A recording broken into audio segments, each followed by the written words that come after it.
Hi, everybody. I'm Alice K. Ruckelhaus with SufferingWell, and I'm here to talk about First Fridays. If you're a Catholic, you've probably heard of First Fridays. Maybe you've even done it, but you might not really know why it's important or how to do it. You probably know when to do it because it says it in the name, First Fridays, right?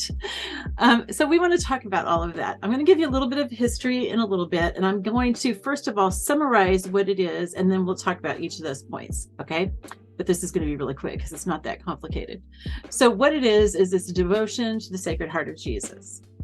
All you have to do is attend Mass and receive communion and go to confession on the first Friday of the month.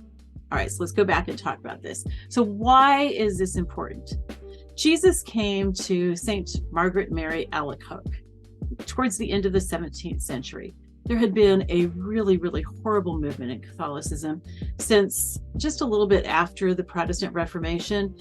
And it was one that made people feel like God was not a God of love, that Jesus didn't love them, that he was always looking for them to make mistakes and everything.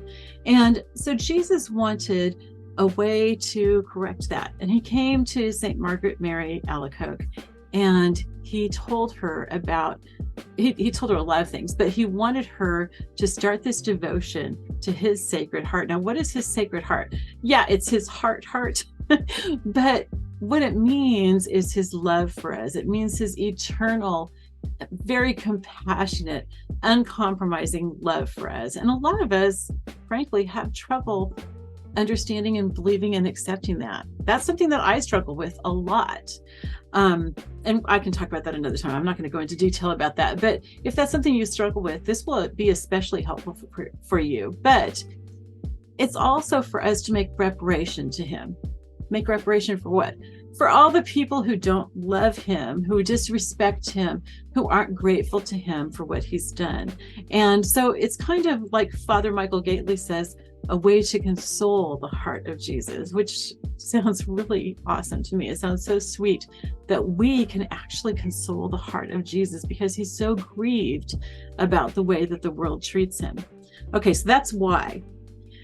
There are also a bunch of promises that come with it. And the main promise is, I promise you in the excessive mercy of my heart that my all-powerful love will grant all to those who communicate on the first Friday in 9 consecutive months the grace of final penitence. They shall not die in my disgrace, nor without receiving my sacraments. My divine heart shall be their safe refuge in this last moment. That's a really incredible promise. And I just want to kind of add to that. It's not like some magic talisman, like, oh, if you wear this, then everything's going to be okay. It's like any other Catholic devotion. It's not just the outward act. The outward act is important, but it's your heart that goes with it. It's not a superstitious thing like, oh, knock 3 times and you're going to be safe. It's a sign of our faith, and it turns us towards him by doing this. And he asks for us to do it for 9 consecutive months. When you do that, when you really do this with a sincere heart, you really are turned toward Jesus. He's going to change your heart, and you're going to love him even more. And so there are all these graces. The one that I read you is the 12th one. That's called the primary one. But there are a bunch of other promises that come with it too that I'll list in the description below rather than just reading them all right now. But all of those things help to turn us towards him, and they help us, they give us the graces to be able to do what he calls us to do. So that's the important part of the why, and what we get out of it, I guess you'd want to say. But the main thing is loving Jesus. Okay, so attending Holy Mass. So most Catholic churches have at least one Mass on Saturday morning on the first Saturday of the month. They may not have it on other Saturdays, but they have it on the first Saturday of the month. How do you find out when that is?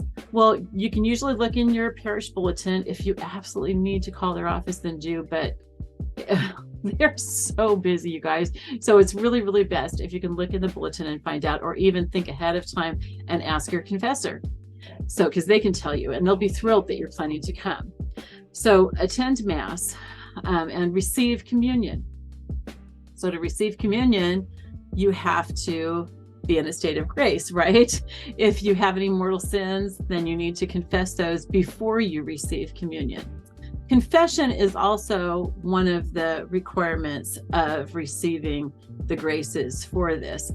Now that part is actually a little debatable. Probably about half the places that I read said, no, it's only required if you have a sin that you need to confess. Others said, no, you need to go to confession. So I would just go to confession, you guys. Confession is wonderful. And I'm not going to get into all that because I could wax eloquent on confession. I love it. But just go whether or not you need to. The only sins that we have to take to the confessional are our mortal sins, but you can, and the church encourages you to go in and confess other sins as well. And if for some reason you don't have any sins at all to confess, I often like to just take my temptations and I tell the priest, you know what, I know that this isn't a sin because I'm not giving into this temptation, but I'm really struggling with it. So I would just like some extra grace for it. And he receives that as a confession. So that's how you can do it. Most of the places that I read said that you can do that confession either 8 days before, or 8 days after, or any time in between. So it's not that difficult. Anyway, I hope that you can go to your First Friday Mass this week, tomorrow, hopefully, if you're seeing this on Thursday. If not, then just go ahead and mark it in your calendar, at least for the next 9 months. But even once you finish those 9 months, try to keep doing it. Try to keep consoling Jesus' heart and showing love to him in reparation for the ingratitude that he's shown by so many people. All right, I love you. If you have any questions, I'm probably going to do another video on this at some point with more details. So go ahead and leave your questions down below. And we'll be talking about First Saturdays in a different video. All right, I love you all. Bye-bye.